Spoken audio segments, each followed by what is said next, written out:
בואו נראה מי יצליח לנחש נכון, את התרגיל הבא.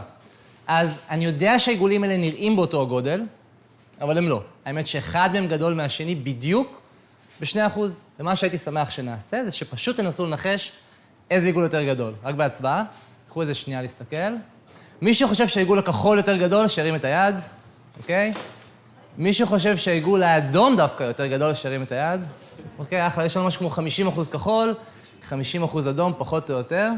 עכשיו, לפני שאמרתי לכם משהו לגבי העיגולים האלה, מה האינסטינקט הטבעי שלכם? אותו גודל, נכון? שהם זהים. זה פשוט מהסיבה שהם נראים זהים. הסיבה שהם נראים זהים זה מכיוון שהם אכן זהים. שני העיגולים האלה בדיוק באותו הגודל. אז מה קרה פה עכשיו? חוץ מזה שפשוט שיקרתי לכם, כן? אבל אני מבטיח שאני לא עושה את זה עד סוף ההרצאה. אז האמת שאתם הייתם בסדר כי מהרגע הראשון הרגשתם שהעיגולים האלה זהים. ואז הגיע מישהו שאתם לא מכירים, אני, וסיפר לכם איזשהו סיפור שהופ, תוך כמה שניות גרם לכם להאמין במשהו שמנוגד לאינסטינקט הטבעי שלכם. עכשיו, אני סיפרתי לכם איזשהו סיפור על עיגול כחול ואדום, אבל מה אם הייתי אומר לכם שמהיום שנולדנו עשו לנו בדיוק את אותו הדבר, רק עם סיפור אחר. והסיפור הולך ככה, מוכנים? אז על פני כדור הארץ חיים 7 מיליון מינים של בעלי חיים. כלבים, חתולים, סוסים, קרנפים, דולפינים, לא יודע, צבי ים. ומתוך ה7 מיליון מינים האלה, יש בדיוק 5, שהם שונים. פרות, חזירים, כבשים, תרנגולות ודגים. אתם מבינים, העיגול שלהם בגודל קצת שונה מהעיגול של שאר בעלי החיים. קחו דוגמה, איך הייתם מרגישים אם הייתם רואים מישהו אוכל כלב, או דג, דולפין, או צד, פיל? זה מזעזע אותנו, נכון? לעומת זאת גדלנו על זה שזה ממש סבבה להרוג פרה, בשביל סטייק, טלה, בשביל קבבונים, או תרנגולת, בשביל שניצל. לימדו אותנו שיש בעלי חיים שאנחנו צריכים לאהוב, ובעלי חיים אחרים שאנחנו צריכים לאכול. ועדיין, למרות שסיפרו את הסיפור הזה מהיום שנולדנו, אגב, בדיוק כמו עם העיגולים, זה עדיין מנוגד לאינסטינקט הטבעי שלנו. איך אני יודע את זה? בואו תראו, זאת תומר, ואתם מזהים אותה מהפרסומת, איטליה בת 7 ימים.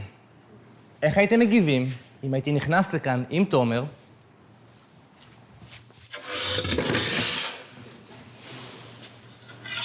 עם הסכין הזה.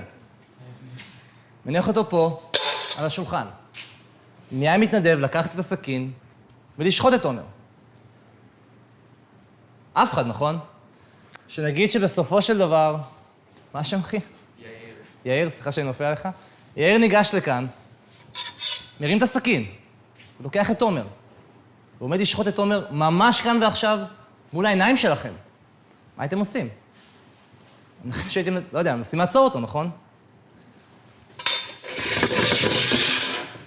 עכשיו, דוגמה קצת שונה. יאיר, נכון? יאיר בא, לוקח את הסכין ואת תומר, אבל הוא יוצא מהחדר, ושוחט את תומר, פשוט מאחורי הקיר הגדול הזה, כך שאתם לא יכולים לשמוע את הצעקות, או לראות את הכאב.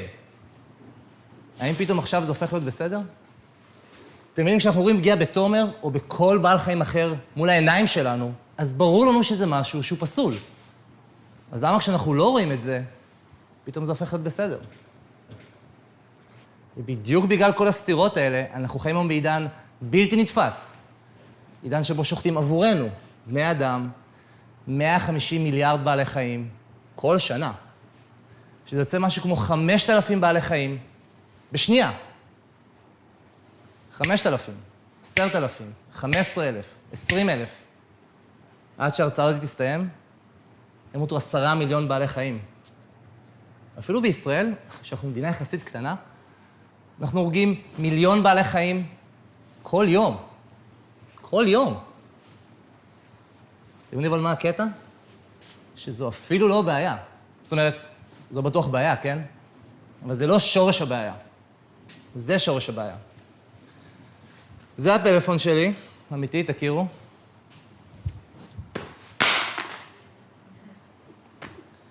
שורש הבעיה זה שאפילו לא באמת אכפת לנו. אתם אולי לא שמתם לב לזה, אבל אתם עכשיו הבאתם, באמת, הסתכלתי עליכם, הבאתם יותר רגש ודאגה מזה שהפלאפון שלי, שזה חפץ דומם, נפל על הרצפה. מאשר לפני שנייה שאמרתי לכם שאנחנו הורגים 150 מיליארד בעלי חיים. יש פילוסוף מפורסם שאמר פעם, שכל מה שנדרש בכדי שהרוע ינצח, זה שאנשים טובים פשוט לא יעשו דבר. חבר'ה, אני יודע שכל מי שנמצא כאן, שאנחנו אנשים טובים, באמת, עם ערכים ועקרונות, הבעיה שפשוט איפשהו בדרך, הסיפור שסיפרו לנו, הפך אותנו לאדישים. וככה זה נראה, תסתכלו. קריקטורות, נכון? כי אתם אף פעם לא תראו תמונות של בעלי חיים אמיתיים. זה תמיד קריקטורות של פרות שמחות, נכון? או של תרנגולות, שפשוט משתזפות בשמש, או של דגים, שפשוט מתחננים שידוגו אותם. אבל ברור לנו שזו לא האמת.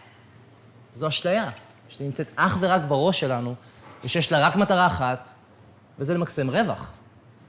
הבעיה שזה תמיד מגיע על חשבונם של בעלי החיים. בואו ניקח לדוגמה את תעשיית החלב. אני רוצה שתכירו את נאלה. נאלה היא פרה אמיתית שגדלה ברפת, ברמת הגולן. הבעיה מתחילה כשאנחנו רוצים לקחת ולשתות את החלב שלה. עכשיו, לא יודעים אם אתם יודעים את זה, אבל פרות לא פשוט נותנות חלב. הן צריכות להיכנס להיריון, ושבכלל יהיה להם חלב. אז כשנאלה תגיע לגיל שנה בערך, שנה, יקשרו אותה, בשביל שהיא לא תוכל לזוז. ואז יגיע רפתן ויכתיר זרע לתוך הגוף שלה. וככה נאלה נכנסת להיריון. תקופת ההיריון שלה תימשך, אתם יודעים כמה זמן? 9 חודשים. בדיוק כמו אצל אמא שלנו. ואז בפעם הראשונה היא תהפוך להיות אמא. ורק לכמה שעות. כי מיד אחרי הלידה יגיע אחד מהעובדים ברפת, יחטוף את העגל שלה, וישים אותו בתוך כלוב קטן, שהוא לא יוכל לזוז. האמת שאחותי, הקטנה דניאל, היא נמצאת ממש ברגעים אלו בבית חולים, היא עומדת ללדת, ממש עם צירים והכל, ובדרך לפה חשבתי על זה, כאילו, מה היה קורה עם כמה דקות אחרי שהייתה יולדת, מישהו פשוט היה בא, לקח לתינוק שלה, מול הפנים שלה. תעשיית החלב, אגב, אתם יודעים למה אנחנו עושים את זה? כי פשוט אנחנו לא רוצים שהעגל של נאלה ישתה את כל החלב של אמא שלו, כי אפשר לקחת את החלב הזה ופשוט למכור אותו לנו. עכשיו, אם התינוק של נאלה יהיה זכר, ישלחו אותו לתעשיית הבשר וישחטו אותו, אחרי כמה חודשים. אם זו נקבה, יהפכו אותה למכונת חליבה, עד שבסופו של דבר היא לא תוכל לעמוד על הרגליים יותר. היא תקרוס. ורק אז ישלחו אותה, בדיוק כמו את אמא שלה, לבית המטבחיים. והם יהפכו להיות ההמבורגרים שלנו.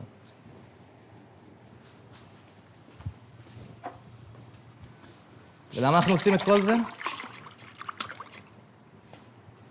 בשביל זה. אנחנו עושים את כל זה פשוט בשביל זה.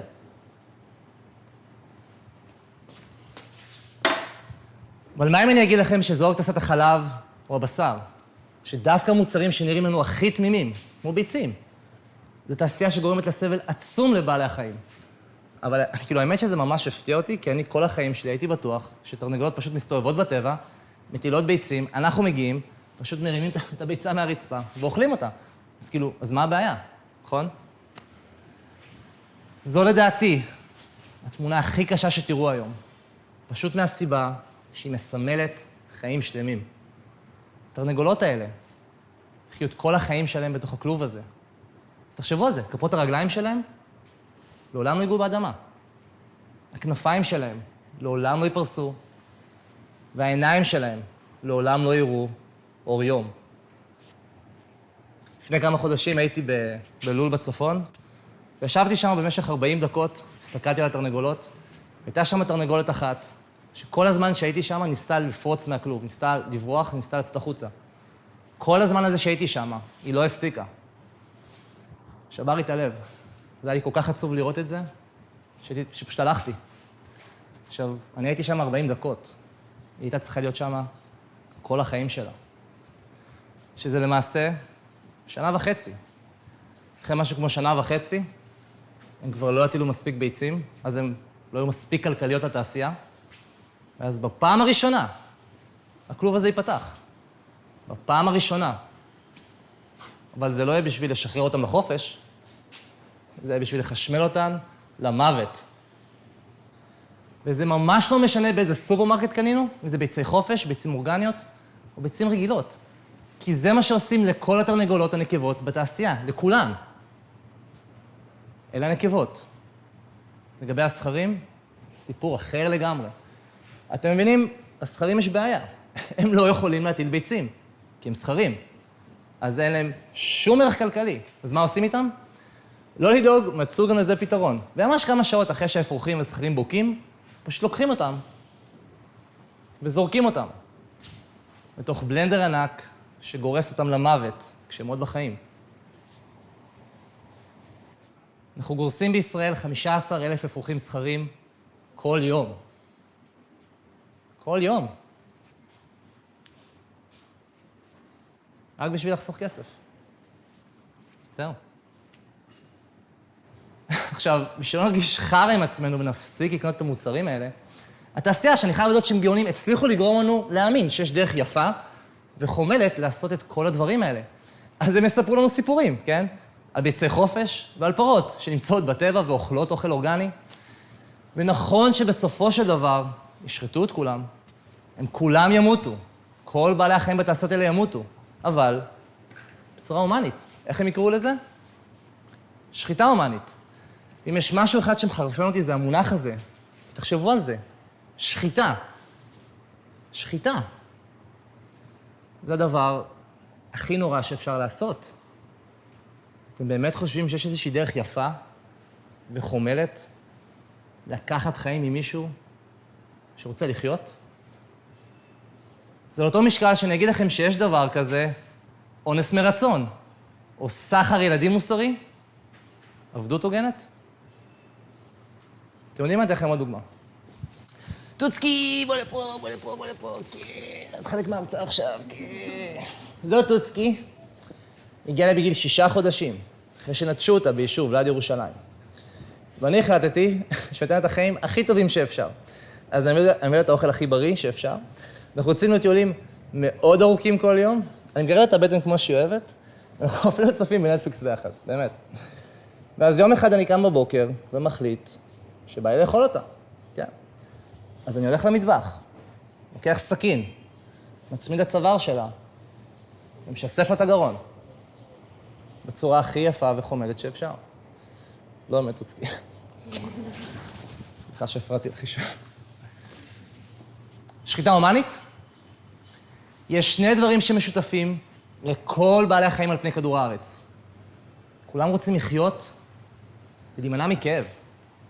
אין אף בעל חיים שפשוט הגיש את הצוואר שלו בבית המטבחיים.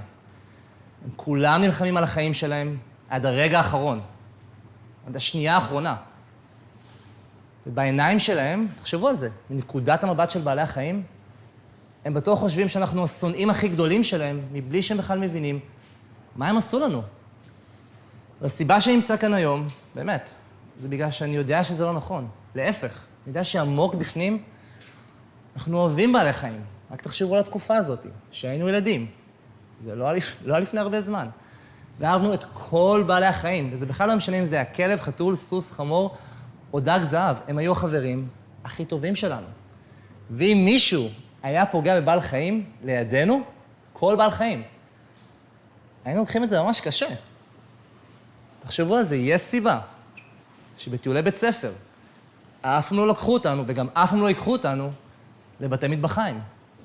לראות מאיפה האוכל שלנו באמת מגיע, נכון? אני רוצה שנראה עכשיו סרטון שיציג את עולמם האמיתי של בעלי החיים.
קודם כל, תודה שצפיתם. אם מה שראיתם עכשיו העציב אתכם, כאב לכם, אז קודם כל זה מראה שיש לנו רגש כלפי בעלי החיים. יש רק בעיה אחת. כל מה שאנחנו מרגישים עכשיו, חסר משמעות. פשוט מהסיבה שבעלי החיים לא צריכים שנרגיש רע בשבילם. צריכים רק משהו אחד. זה את המעשים שלנו. הם צריכים שנבין שכל עוד שאנחנו קונים את המוצרים האלה, בשר, ביצים, דגים וחלב, זאת תמשיך את המציאות שלהם. זה לא ישתנה. זה לעולם לא ישתנה. והקטע? שזה לא חייב להיות ככה. אנחנו לא חייבים לעשות את זה. אז אני רוצה שרק לשנייה אחת נשים את הכל בצד, נשאל את עצמנו שאלה אחת. האם אנחנו נגד מה שראינו עכשיו? אם אנחנו נגד זה, אז בואו פשוט לא ניקח חלק בזה. זה עד כדי כך פשוט. וזה בדיוק מה שאני עשיתי. היה איזה זמן טוב לספר לכם קצת עליי, כי צריך לעשות לכם מושג מי אני באתי פה לפני חצי שעה. התחלתי לדבר איתכם על טבעונות, אז לי קוראים עומרי, ואולי זה יפתיע אתכם, אבל אני לא נולדתי טבעוני, להפך. כל החיים שלי הייתי חולה בשר. בתיכון עבדתי בבורגראנץ' וברגר קינג, אחרי הצבא. נבצרתי בסטייקייה הכי גדולה בקווינס, וכשחזרתי לארץ, עבדתי בעד העצם, סבבה? ואז יום אחד הכל השתנה, ישבתי בחדר שלי, היה לי בדיוק תקופת מבחנים. אחותי שולחת לי הודעה, היא כותבת לי, עומרי, אני יודעת שאתה ממש עסוק, אבל חשוב לי שתצפה בסרטון הזה. והאמת, שזו הייתה הפעם הראשונה שאי פעם בכלל נחשפתי למה שקורה בתעשיות. לא היה לי מושג, לא ראיתי אף סרטון בחיים שלי. לוחץ פליי, תעשיית החלב. בדיוק היה שם רפתן, שהפריד עגל מאמא שלו. גרר אותו לרצפה וזרק אותו, לתוך כלוב קטן. ואז סתם ככה. הוא בעט לו בראש. עכשיו, רציתי לחזור לחיים שלי, אבל לא יכולתי. פשוט הפנים של העגל הזה, שלא עשה כלום, נשארו איתי. אז עזבתי את כל מה שהיה לי באותו יום, והתחלתי לצפות במלא סרטונים מכל התעשיות, כי הייתי חייב לדעת אם מה שראיתי היה מקרה חד פעמי, או שלא. ומה שגיליתי זה שבכל התעשיות פוגעים בבעלי חיים, מתעללים בהם, ובסוף לוקחים את החיים שלהם. בשביל האוכל שלי. ובשבילי זה היה רגע קשה מאוד, כי אני כל החיים שלי אהבתי בעלי חיים, גדלתי איתם. באותה תקופה אפילו התנדבתי בצער בעלי חיים בירושלים, הייתי מגיע כל שבוע, כל שישי, ל4 שעות. סתם, הייתי מוצא את הכלבים החוצה לטיול, פשוט שלא יהיו בכלוב לבד כל היום. אבל כשחזרתי הביתה, כולי מבסוט על עצמי שאני עוזר לבעלי חיים, פגעתי בבעלי חיים אחרים, עם המזלג, בסכין שלי. עכשיו אני אגיד לכם משהו שממש יפתיע אתכם, למרות כל מה שידעתי וכל מה שראיתי, לא רציתי לוותר על המוצרים האלה. לא רציתי להשתנות. אז התחלתי לחפש את האבלים. מכירים את האבלים? זה כל מיני סיבות ותירוצים שיצדיקו את מה שאכלתי. אנחנו עושים את זה הרבה בחיים שלנו ללא קשר. אבל גם ככה הורגים כל כך הרבה בעלי חיים. אז מה זה משנה אם אני גם אוכל? אבל אז גיליתי שכל בן אדם בממוצע, במהלך החיים שלו, אוכל משהו כמו 6,000 בעלי חיים. אבל ככה זה בטבע, לא? כמו אריות והנמרים, גם אנחנו ציידים, אנחנו טורפים. אם אני אראה זברה, אני אזנק עליה ואני מה? כאילו, מה אני אעשה לזברה? תסתכלו על הידיים שלי, הציפורניים שלי, השיניים שלי והגוף שלי. מה אני יכול לעשות לזה? אולי קצת לדגדג אותה, כן? חוץ מזה, תחשבו על זה. האריות חייבים לאכול בשר. אריה חייב לאכול את הזברה, אחרת הוא פחות או יותר ימות. הוא לא יכול לאכול מהצומח. אנחנו, כן. ואז הגיע האבל האחרון, שהוא באמת חשוב. אבל מה עם הבריאות שלי? זה אולי יפתיע אתכם, אבל באותה תקופה שיחקתי כדורסל בליגה א', ועם כמה שאהבתי בעלי חיים, עם התזונה הטבעונית הזאת, הייתה איך שפוגעת לי בבריאות, בכנות, לא הייתי עושה את זה. אני מצטער להחזב פה אם יש פה טבעונים, אבל לא הייתי עושה את זה. ובמקום להשאיר את זה כאבל, ולהמשיך עם החיים שלי, אשכרה הלכתי ובדקתי את זה. קראתי עשרות מחקרים ואיזה 100 כתבות ומאמרים, ומה שגיליתי היה מטורף. מסתבר שכמות המוצרים מהחי שגוף האדם צריך, הוא בדיוק אפס. להפך, אנחנו אפילו יכולים לשגשג מתזונה, מהצומח. ואני לא מדבר איתכם על מחקרים קטנים, אני מדבר איתכם על מחקרים הכי גדולים והכי מקיפים שנעשו אי פעם. מחקר סין למשל, אחד המחקרים הגדולים בהיסטוריה, ארגון הדיאטנים האמריקאי, שיש שם למעלה מ-100,000 תזונאים, קבע בצורה חד משמעית שתזונה מהצומח מתאימה לכל הגילאים ולכל השלבים, כולל נשים בהיריון וספורטאים. ובשבילי, האמת, שזו הייתה השורה התחתונה, כי מה שזה אומר, שאנחנו לא חייבים לאכול בעלי חיים בשביל להיות בריאים. ואם אני לא חייב לאכול בעלי חיים, אז זו בחירה. זו בחירה. ואני בוחר לא לעשות את זה. ובאמת באותו יום עברתי לטבעונות, אני טבעוני עד היום 9 שנים, ואני אגלה לכם סוד, אני עדיין בחיים. הכל בסדר, הכל בסדר. אבל אני בטוח שלכם בטח יש מלא שאלות, אז יאללה, בואו נרוץ על זה. אתם בטוח רוצים לדעת מאיפה לטבעונים יש חלבון, נכון? בלתי נמנע, זה בסדר. אז אתם זוכרים שהיינו ילדים, ואימא שלנו הייתה אומרת לנו שאם נאכל המון בשר, אז נהיה חזקים כמו שור? אז בואו נגלה לכם משהו. שור לא אוכל בשר, הוא 100% צמחי, ולא רק הוא. גם החיות היבשתיות הכי גדולות והכי חזקות, כולן צמחוניות. מסתבר שבכל מה שאנחנו אוכלים, יש חלבון. פירות, ירקות, גנים, קטניות, אגוזים, שקדים, תחליפי בשר, בהכל. אתם כאילו אשכרה צריכים להרעיב את עצמכם בשביל שלא יהיה לכם מספיק חלבון.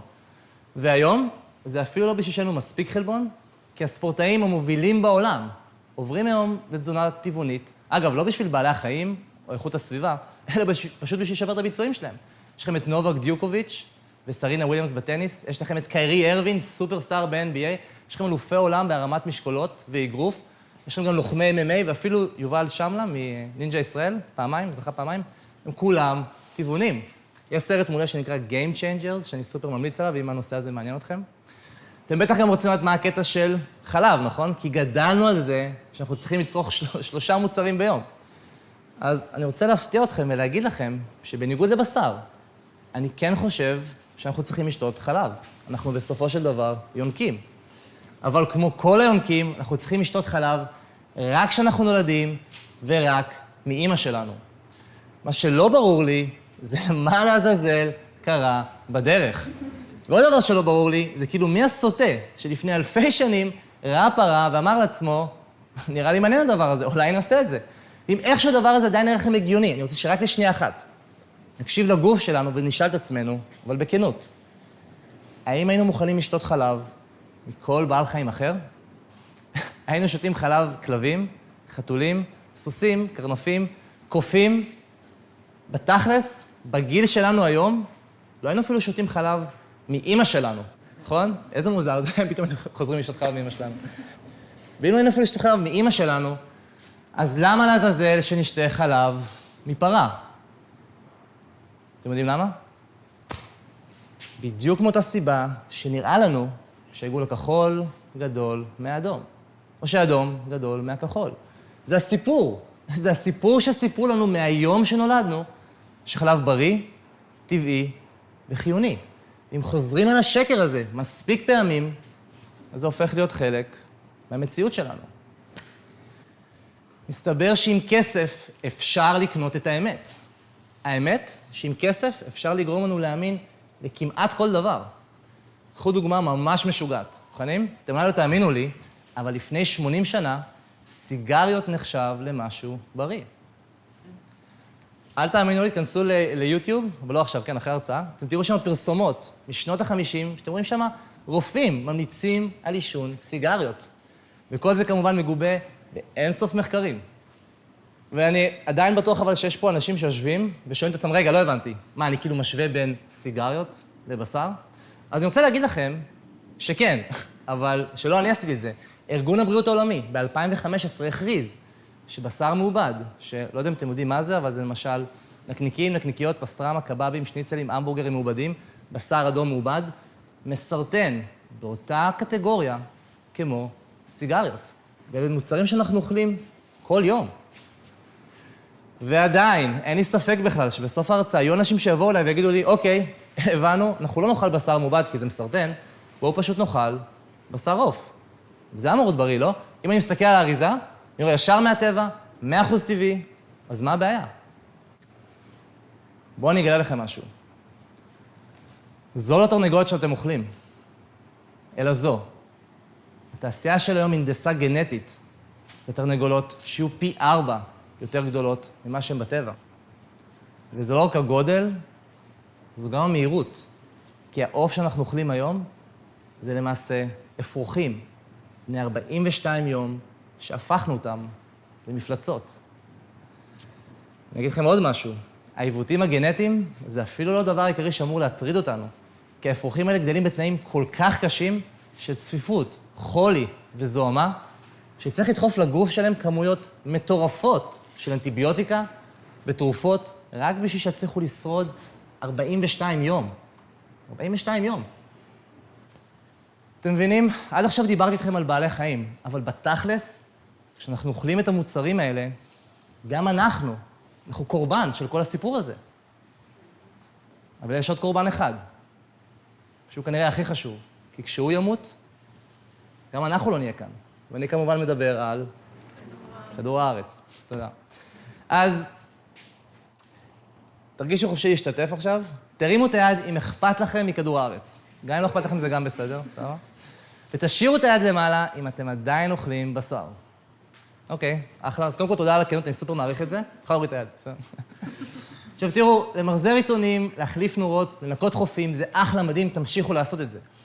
אבל אחד הדברים הכי אקולוגיים שאתם יכולים לעשות, זה פשוט לא לאכול בשר. פשוט מהסיבה של לייצר קילו אחד של בשר. אחד. אתם צריכים להאכיל את בעל החיים ב-15 קילו של מזון, ולהשקות את בעל החיים ואת האוכל שלו ב-15,000 ליטרים של מים. עכשיו, כשאנחנו מגדלים 150 מיליארד בעלי חיים כל שנה, תחשבו על זה, אתם כאילו צריכים שטחים מטורפים בשביל כל הסיפור הזה. ובאמת, שליש מכל השטח היבשתי על פני כדור הארץ. הוא לא הולך ליערות, לערים או לשמורות טבע, הוא הולך אך ורק לתעשיית המזון מהחי. למה אתם חושבים שיערות הגשם, כמו המזונס, הריאות הירוקות של כדור הארץ, נעלמים? בגלל הנייר במדפסת שלנו, המחברות, היומנים? 91% מכל כריתת היערות, זה נעשה רק בשביל לפנות עוד ועוד מקום לאוכל שלנו ולאוכל של האוכל שלנו. כאילו שזה לא מספיק גרוע, גם 33% מכל המים המתוקים על פני כדור הארץ, גם הולכים לתעשיות האלה. אבל אתם יודעים, בעלי החיים הם לא רק אוכלים ושותים, הם גם... קצת לא נעים לי להגיד את זה, אבל הם גם מפליצים. האמת שהם מפליצים כל כך הרבה, שזה הגיע למצב שהאו"ם הוציא דוח על הנודים שלהם, שעכשיו ברצינות זה למעשה גזים, כמו גזי חממה שעולים לאטמוספירה, ובין היתר גורמים להתחממות גלובלית, בטח שמעתם על זה. והאו"ם קבע שה-150 מיליארד בעלי חיים שאנחנו מגדלים ואוכלים, פולטים יותר גזים מכל כלי התחבורה בעולם ביחד, שזה אומר מכוניות, אוטובוסים, רכבות, אוניות, מטוסים, יחד. זה כאילו זה מטורף. רוצים עוד מספר? יאללה, 2048. רק שזה לא מספר. זו שנה. זו השנה שמדענים חוזים שכבר כמעט לא ישארו יותר דגים בים. אתם מבינים, כל המארג האקולוגי הכל כך עדין שנבנה כאן על פני כדור הארץ, במשך מיליונים ומיליונים של שנים, פשוט הולך להימחק בגלל דייג של 150 שנה.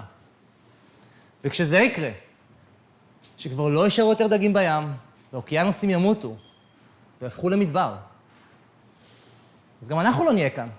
וכאילו, ומה זה 2048? זה עוד שנייה, אנחנו נהיה בני איזה 50, הילדים שלנו בגיל שלנו עכשיו, ויבוא יום, והילדים שלנו ישאלו אותנו, למה? אם ידעתם את כל זה, למה המשכתם לאכול בעלי חיים? כאילו מה, הטעם של ההמבורגר היה יותר חשוב לכם מהעתיד שלנו ומכדור הארץ? ובתכלס, זו הסיבה האמיתית, לא? אתם מבינים, כל ההרצאה הזאת מתנקזת בדיוק לרגע הזה, שבוא נדבר בתכלס על הסיבה האמיתית שאנחנו אוכלים בעלי חיים. בעלי חיים זה ממש טעים. זה ממש טעים. אבל אני לא הפסקתי לאכול בעלי חיים בגלל הטעם. הם כנראה עדיין היו טעימים לי אם הייתי אוכל אותם. אני הפסקתי לאכול בעלי חיים בגלל המצפון שלי. כי אני באמת לא מאמין שכמה דקות של הנאה, מצדיקות חיים שלמים של סבל אבל בתכלס, זה בכלל לא משנה מה אני חושב. כי השאלה היחידה זה מה אתם חושבים. מה המצפון שלכם אומר לכם? מה הוא אומר? מה הוא אומר?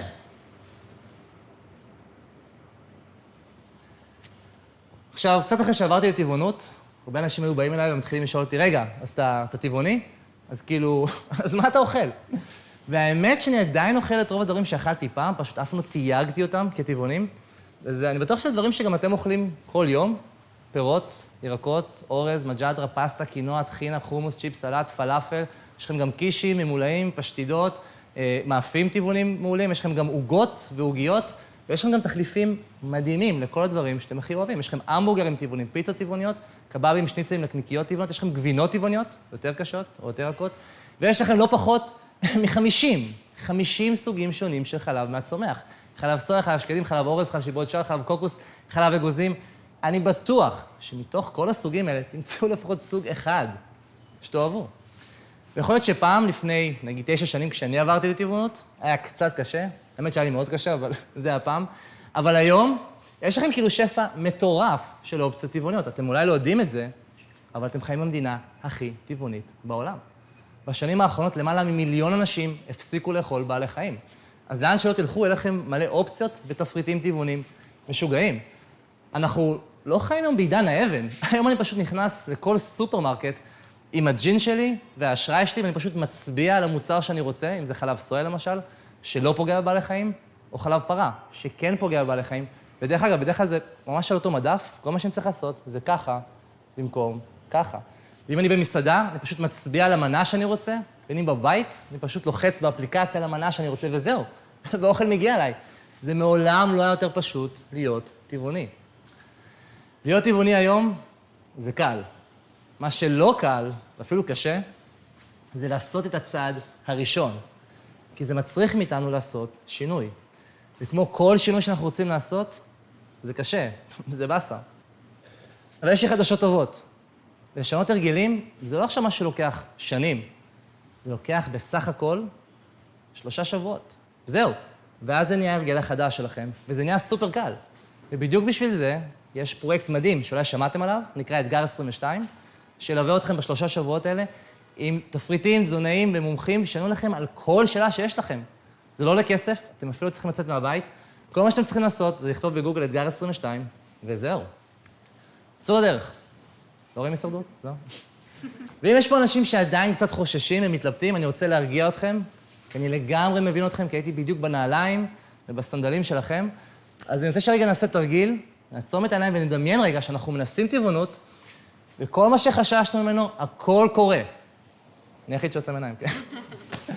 אז ניסינו לפני שבוע טבעונות, ופתאום אנחנו קמים יום אחד, אחרי שבוע, אנחנו עייפים, אנחנו חלשים, אנחנו אנמים, המשפחה משום מה החליטה לנתק איתנו קשר, הבן או בת זוג נפרדים איתנו, אנחנו מסתכלים במראה, פתאום רואים כל מיני שערות מוזרות שצומחות לנו כל הגוף, אנחנו מסתובבים ברחוב, גלמודים, לבד, בלי חברים, מתים מרעב, כי לא אכלנו כבר שבוע, אנחנו מתים מרעב, זה לא יקרה, כן? נשבע לכם שזה לא יקרה. אבל נגיד שזה קורה, נגיד שכל זה קורה. אז פשוט לכו ודפקו שווארמה. אמיתי, פשוט לכו ודפקו שווארמה. לא באתי לכאן היום בשביל להחתים אתכם על חוזים, שכל מי שמנסה טבעונות עכשיו צריך להיות טבעוני עד סוף החיים שלו. זה לא העניין. העניין הוא, לא יודע, זה כאילו, למה אפילו לא לנסות? זה חשוב. למה לא לנסות? כשהייתי קטן, אמא שלי אמרה לי משפט שאני מאוד אוהב, שמלווה אותי עד היום, שאומר, כולנו רוצים שהעולם ישתנה, באמת, אבל מי מאיתנו מוכן לשנות את עצמו, בשביל שזה יקרה? אני אשאיר אתכם עם נקודה אחרונה למחשבה. תראו, רק לפני 200 שנה, הביאו אנשים שחורים באוניות, מאפריקה, לאמריקה, שיהיו עבדים, רק בגלל שהצבע העור שלהם היה קצת שונה. ודרך אגב, אנשים לא יודעים את זה, אבל העבידו אותם למוות, כי היה יותר זול להביא עבדים חדשים מאשר קצת לשפר להם את התנאים. ורק לפני 100 שנה, לנשים, לא היו זכויות. הם לא יכלו אפילו להצביע, כי הם נחשבו לרכוש של הבעלים שלהם. והיום שאנחנו נמצאים כאן, כל כך קל לנו לזהות את חוסר הצדק שהיה פעם. אבל השאלה האמיתית, זה לא מה אנחנו חושבים היום, על עוולות שהיו פעם בעבר. השאלה האמיתית היא מה אנחנו חושבים היום על עוולות שמתרחשות היום, ממש כאן ועכשיו. למעשים שלנו יש השלכות על חיים של יצורים אחרים. באיזה עולם אנחנו רוצים לחיות? בעולם שבו ממשיכים לפגוע ולשעבד בעלי חיים, או בעולם שבו הם חופשיים? האם שההרצאה הזאת תסתיים ממש עכשיו? פשוט נמשיך עם החיים שלנו, כאילו שכלום לא קרה, או שנפתח את העיניים ונוכל לראות ששני העיגולים האלה בדיוק באותו הגודל. זה בידיים שלכם. תודה רבה.